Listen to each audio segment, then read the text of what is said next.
Bonjour, c'est Thibault Lambert et vous écoutez Code Source, le podcast d'actualité du Parisien. La Russie a déclaré la guerre à l'un de ses pays voisins, l'Ukraine. Une opération militaire de grande ampleur a débuté le jeudi 24 février avec la volonté de Moscou d'envahir cette ancienne nation de l'Union soviétique. Cette attaque était redoutée depuis plusieurs mois par les dirigeants occidentaux qui s'inquiétaient de voir de plus en plus de soldats russes le long de la frontière ukrainienne.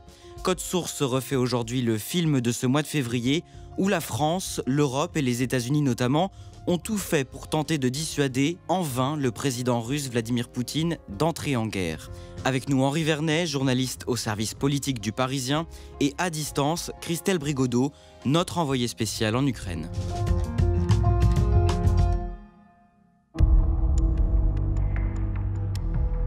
Christelle Brigodeau, le jeudi 24 février, au petit matin, vous êtes avec votre collègue photographe Philippe de Poulpiquet à Avdiivka, une ville dans la banlieue de Donetsk, à quelques kilomètres de la ligne de front.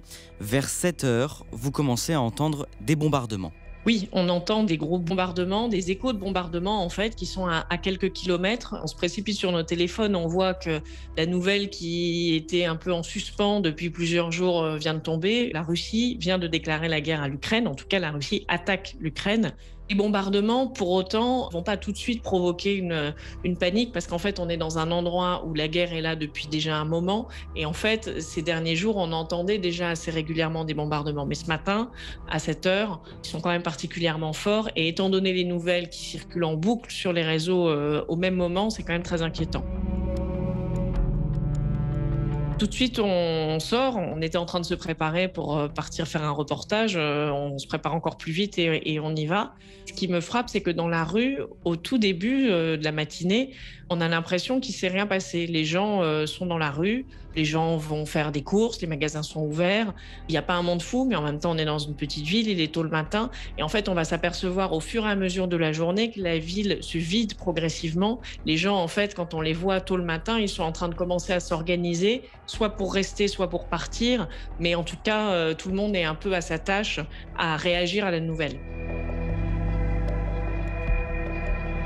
Henri Vernet, à la mi-journée, quelques heures après l'entrée des troupes russes en Ukraine, le président français Emmanuel Macron s'adresse à la nation dans une allocution filmée de près de 4 minutes. Cette nuit, la Russie a engagé une attaque militaire massive contre l'Ukraine. Ce choix délibéré, qui contrevient à tous les engagements pris par les autorités russes, est une violation de la Charte des Nations Unies et des principes fondateurs de l'ordre européen et international. Pour le chef de l'État, cette attaque est, je cite, « l'atteinte la plus grave à la paix et à la stabilité dans notre Europe depuis des décennies ».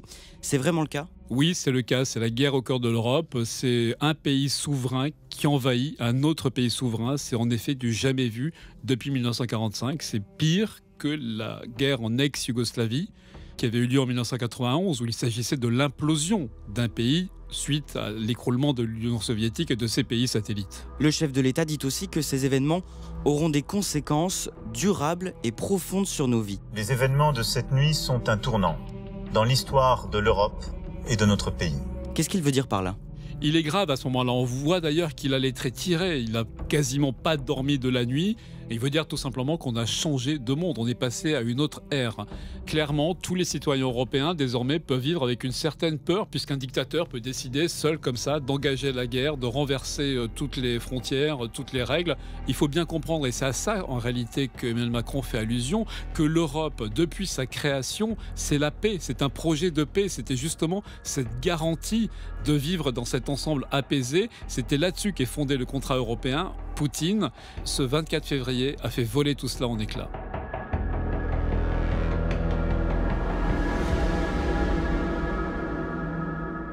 On va voir ensemble comment ces tensions diplomatiques ces dernières semaines ont abouti à cette guerre en Ukraine. Pour bien comprendre les origines de ce conflit, j'invite celles et ceux qui ne l'auraient pas fait à écouter l'épisode de Code Source que nous avions consacré à ce sujet le 31 janvier dernier. Rappelez-nous quand même d'un mot, Henri Vernet, où se situe l'Ukraine et quel est son lien avec la Russie? L'Ukraine est au cœur de l'Europe. C'est un pays qui est vraiment, ce sont les grandes plaines entre la mer Noire, la Biélorussie, la Pologne et donc la Russie. L'Ukraine était l'une des anciennes républiques soviétiques, comme la plupart des anciennes républiques soviétiques, les pays baltes notamment, ou la Géorgie, le Kazakhstan, bref, la plupart des républiques. Elle est devenue indépendante, donc c'est un pays qui doit décider souverainement de son destin, de ses alliances, et qui est de plus en plus attiré par l'Occident, en tout cas pour sa partie occidentale et la capitale Kiev, parce qu'il reste en revanche un noyau très important dans la partie orientale, la région du Donbass, qu'on dit pro-russe parce que la plupart des habitants sont russophones et restent attachés à la Russie. L'Ukraine voudrait faire partie de l'OTAN, une alliance militaire composée de 30 membres, dont beaucoup de pays européens et les États-Unis. Mais cela ne plaît pas du tout à Vladimir Poutine. Pourquoi ? Parce qu'il considère l'Ukraine comme sa petite sœur, le peuple ukrainien comme un peuple frère, et puis il y a des intérêts tout à fait stratégiques. L'Ukraine, c'était longtemps le grenier à blé de l'ex-URSS, c'est aussi un endroit où il y avait beaucoup d'usines, de manufactures, et puis surtout, il y a un intérêt stratégique, c'est que l'Ukraine comprend la Crimée, la presqu'île de Crimée, avec notamment son port stratégique de Sébastopol, qui est l'accès aux mers chaudes de la marine soviétique hier, russe de Poutine aujourd'hui. Et Vladimir Poutine ne veut pas que cette alliance, l'OTAN, s'élargisse à l'Est. Absolument pas. Pour lui, c'est une façon d'empiéter sur ce qu'il considère comme l'espace russe. Lui, il veut garder une influence politique et stratégique sur tous ces pays qui étaient donc avant ceux de l'Empire et qui aujourd'hui sont les marches de la Russie. Donc il veut plus que tout stopper cette avancée de l'OTAN à l'Est.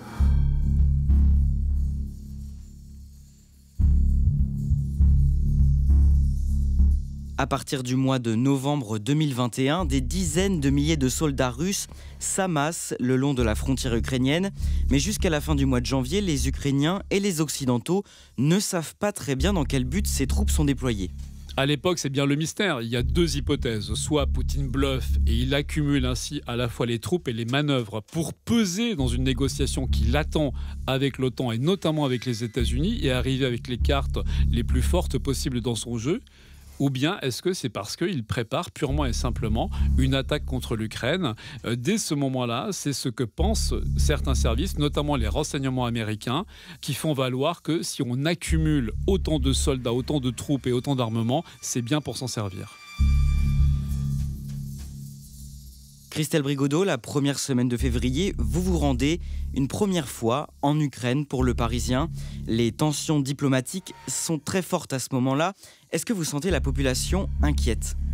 Je la sens surtout préparée et concentrée, plus qu'inquiète. On se rend compte que la population sait que la Russie présente un danger pour l'Ukraine, un danger de plus en plus fort. Et là, les Ukrainiens sont à un moment où ils se disent, voilà, il faut qu'on se prépare, ça va arriver. Si ça n'arrive pas demain, ce sera dans un mois ou dans un an, mais on n'y coupera pas. Et donc, les gens se préparent. Par exemple, ils suivent des cours de premiers secours, ils s'initient au maniement des armes. Il y a même des gens qui ont des initiatives un peu étonnantes, par exemple des vétérans de la guerre du Donbass qui ont lancé une entreprise de livraison de pizzas, proposent aux gens une ristourne sur les pizzas pour ceux qui s'équipent en armes et qui s'entraînent au maniement des armes. Donc on voit qu'un peu partout, à Kiev, mais aussi ailleurs dans le pays, les gens se préparent. Le dimanche 6 février, les renseignements américains sont formels. Ils lancent l'alerte. Selon eux, la Russie s'apprête bel et bien à envahir militairement l'Ukraine. Oui, parce qu'il constate que désormais, Poutine a accumulé suffisamment de troupes. On en est à 120 000, entre 120 000 et 150 000 hommes qui sont comme ça sur le terrain, en manœuvre. Il constate aussi que vont débuter les manœuvres en Biélorussie, qui impliquent 30 000 combattants russes, et qu'avec un tel dispositif à sa main, le maître du Kremlin n'a plus qu'à appuyer le bouton pour lancer une attaque massive en Ukraine. Le lendemain, le lundi 7 février, Emmanuel Macron se rend à Moscou pour rencontrer Vladimir Poutine. D'abord, Henri Vernet, pourquoi le président français s'implique-t-il de la sorte dans ce conflit ? Traditionnellement, la diplomatie française est toujours très impliquée sur la scène internationale. On se souvient notamment de son activisme contre la guerre en Irak menée par l'Américain Bush en 2003. Ensuite, Macron est un président qui a joué de cette carte depuis le début de son mandat. Et là, il se trouve qu'en plus, il est président en exercice de l'Union européenne et qu'il a donc aussi cet atout ou cette casquette à faire valoir. Et enfin, les Français, moins alarmistes que les renseignements américains, veulent croire qu'il y a encore une chance pour la paix, pour la négociation avec Poutine. Quelles relations Macron et Poutine entretiennent-ils depuis le début? Dès son arrivée, Macron a voulu entretenir une relation avec la Russie, pratiquer ce qu'il appelle un dialogue exigeant, c'est-à-dire être ferme sur les principes, mais parler avec la Russie parce qu'elle est là et qu'elle est la puissance du continent. Ça se traduit par la fameuse visite à Versailles, où Macron déploie un certain faste à Poutine en lui faisant visiter personnellement le château de Louis XIV. Sont des images qui restent dans les mémoires. Il le recevra ensuite à Brégançon, donc dans le cadre un peu privé, un peu intimiste des vacances d'été. Donc il est l'un des rares dirigeants européens et même du monde à entretenir cette relation, mais force est de constater que jusqu'à présent, ce volontarisme de Macron n'a pas amené Poutine à adoucir ses positions, que ce soit en Europe ou même, on l'a vu, en Afrique avec les mercenaires de Wagner liés au Kremlin au Mali. Henri Vernet, ce lundi 7 février, vous faites donc partie des journalistes qui accompagnent le président pendant ce voyage. Décrivez-nous l'ambiance lorsque vous arrivez au Kremlin. Elle est assez glaciale parce que le Kremlin, c'est une forteresse et d'autant plus en des temps d'aussi forte tension.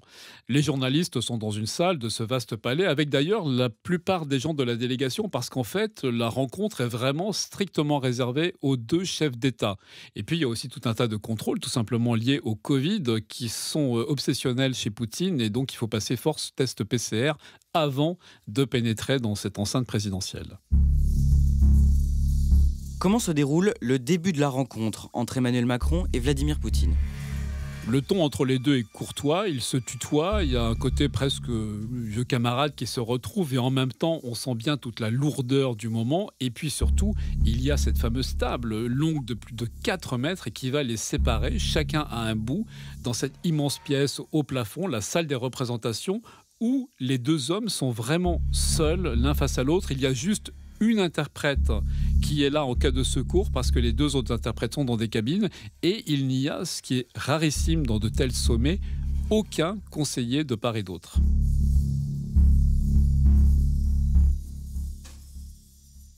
La rencontre elle-même, elle s'est vraiment déroulée dans le secret de ce tête-à-tête, mis à part donc les oreillettes sur les oreilles pour les traducteurs.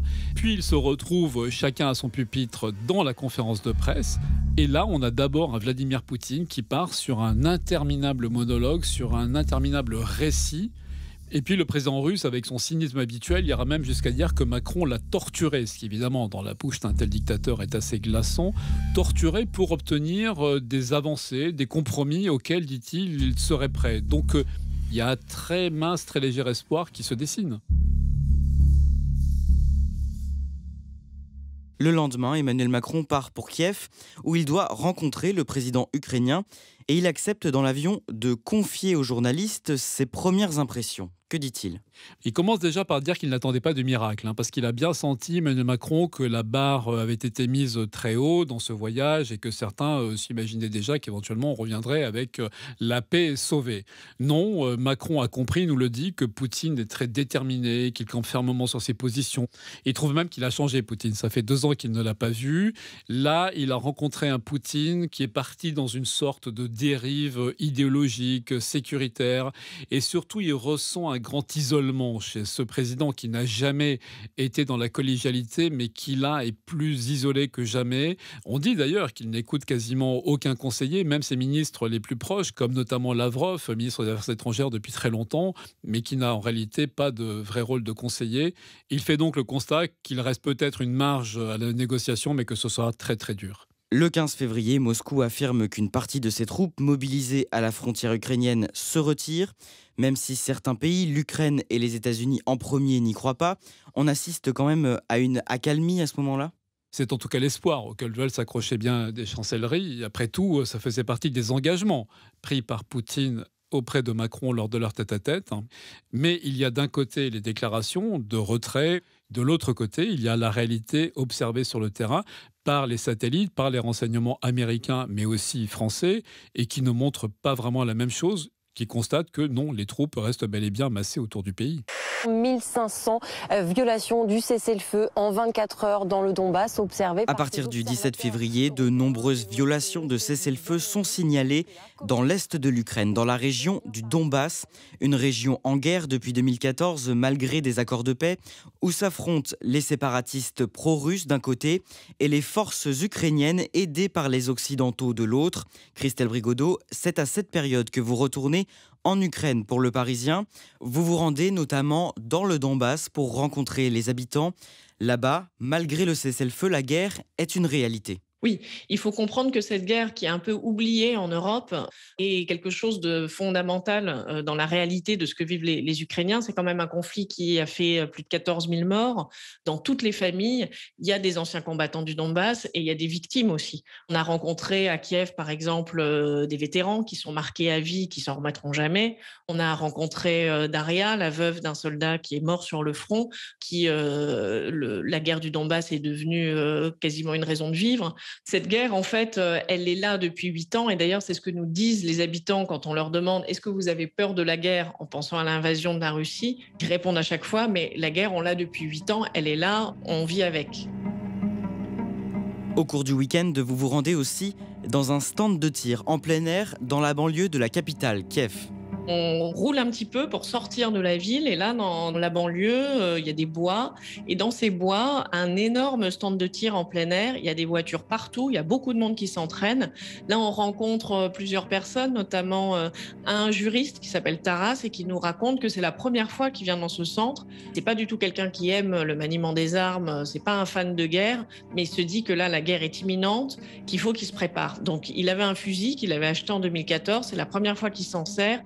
Par rapport au premier moment où on était venu en Ukraine, 10 jours avant, il y a quand même un changement de ton, un changement de comportement. On sent que la guerre se rapproche.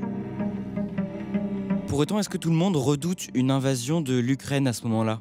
Non. La menace, elle est déjà là. La Russie mène par exemple des cyberattaques fréquentes. Il y a plein d'actions de déstabilisation qui sont menées, beaucoup de fake news. Les gens savent ça. Ils s'attendent à ce que la guerre dans le Donbass reprenne peut-être de l'intensité. Certains s'attendent à ce que la Russie essaye de grignoter d'autres territoires. Mais quand même, l'idée d'une invasion du pays par la Russie semble quand même un peu le scénario catastrophe. Et il y a encore des gens à Kiev qui nous disent « mais c'est que par la diplomatie qu'on s'en sortira, la Russie n'a pas les moyens de cette guerre, c'est pas possible. »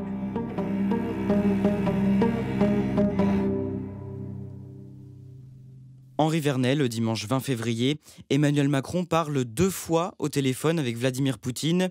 Le deuxième appel a lieu très tard dans la nuit. À quoi aboutissent ces échanges? À la promesse, en tout cas, c'est ce que nous dit l'Élysée, d'un sommet possible entre Joe Biden l'Américain et Vladimir Poutine le Russe, à même de faire baisser les tensions. Alors c'est le principe qui est accepté, on ne sait pas où il se déroulerait, est-ce que ce serait à Helsinki, est-ce que ce serait à Paris, est-ce que d'autres y assisteraient comme Emmanuel Macron? Tout cela est encore dans les limbes, mais le simple fait que ce principe soit accepté, eh bien c'est un signe de la part des Russes qu'une désescalade est encore possible. Mais quelques heures plus tard, le lendemain matin, Vladimir Poutine revient sur ses déclarations. Oui, c'est la douche froide. Au petit matin, le Kremlin annonce que pas du tout, il n'est pas question d'un sommet avec Joe Biden, ni avec qui que ce soit, pour aller vers la paix. Quelques heures après, dans l'après-midi, Vladimir Poutine se met en scène dans un conseil de sécurité retransmis à la télévision. Il est entouré de hauts dignitaires du régime. Décrivez-nous cette étrange réunion.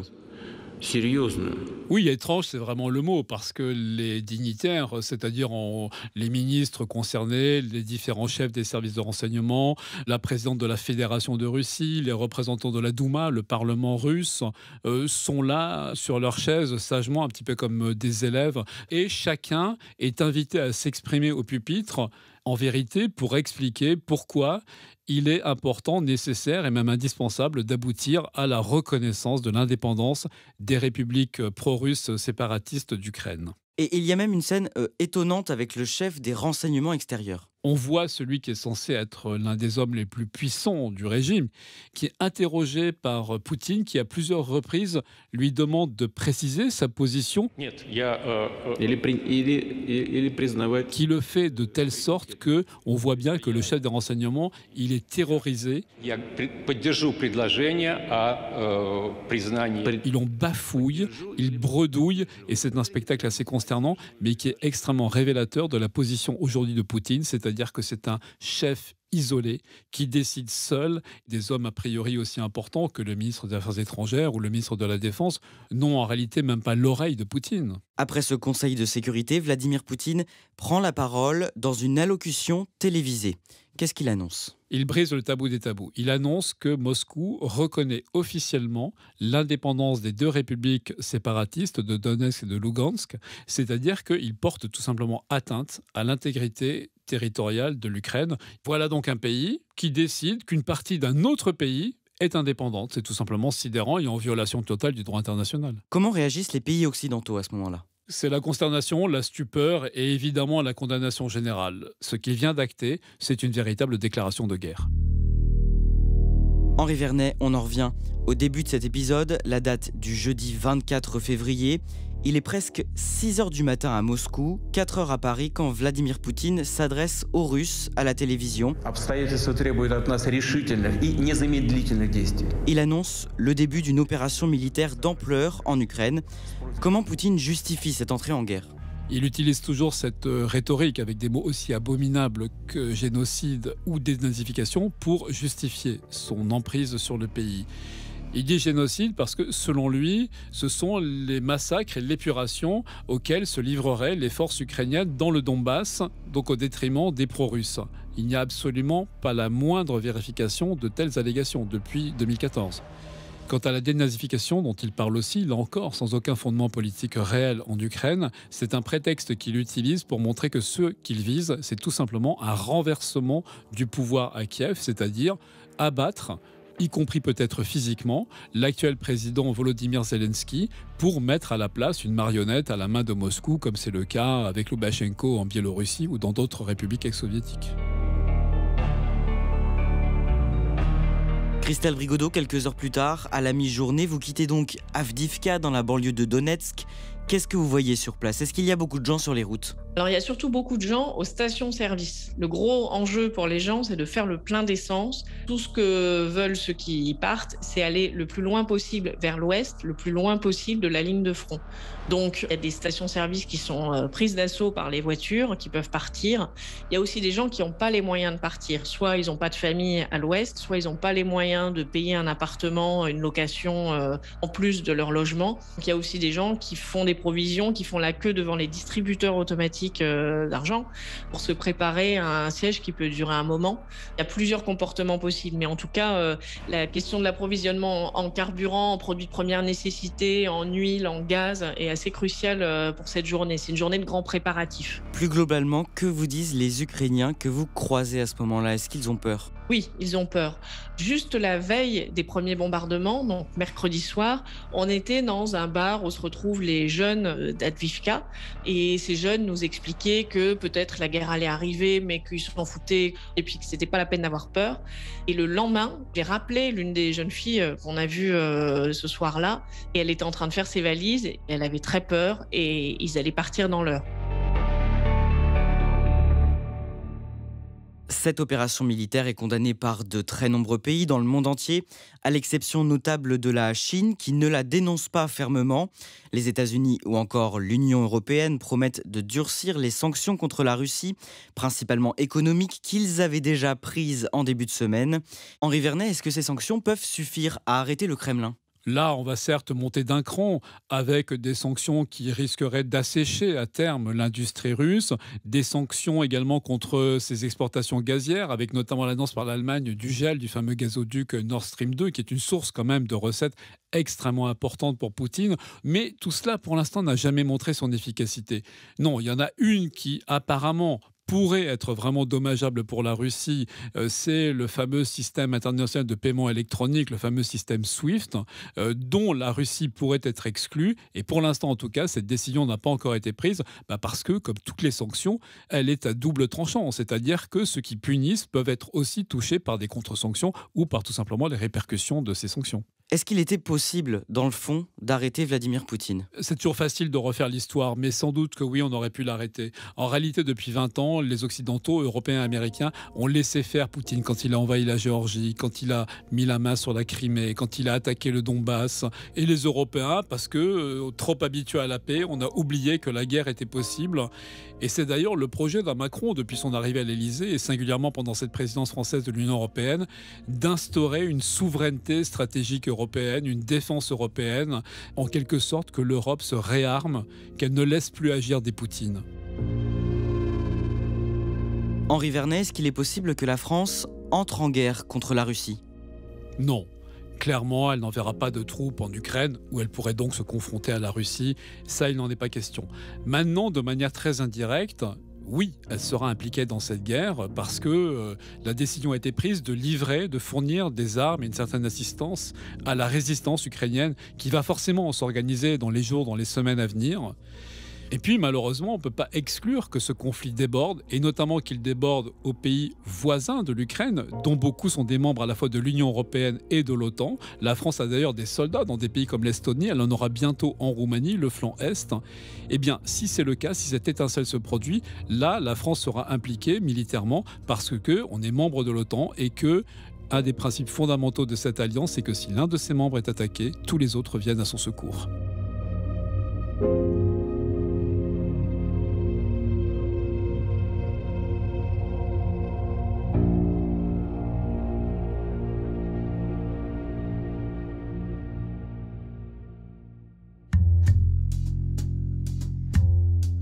Merci à Henri Vernet et Christelle Brigodeau. Toutes les dernières informations sur cette guerre en Ukraine sont à suivre sur leparisien.fr. Cet épisode a été produit par Ambre Rosala, Sarah Amni et Marion Botorel. Réalisation Pierre Chaffanjon. Code Source, c'est le podcast d'actualité du Parisien, disponible sur toutes les plateformes d'écoute. Nous publions un nouvel épisode chaque soir de la semaine. Pour n'en rater aucun, n'oubliez pas de vous abonner sur votre application audio préférée. Et puis si vous aimez Code Source et que vous voulez nous le dire ou simplement nous laisser un commentaire, n'hésitez pas à nous écrire codesource@leparisien.fr.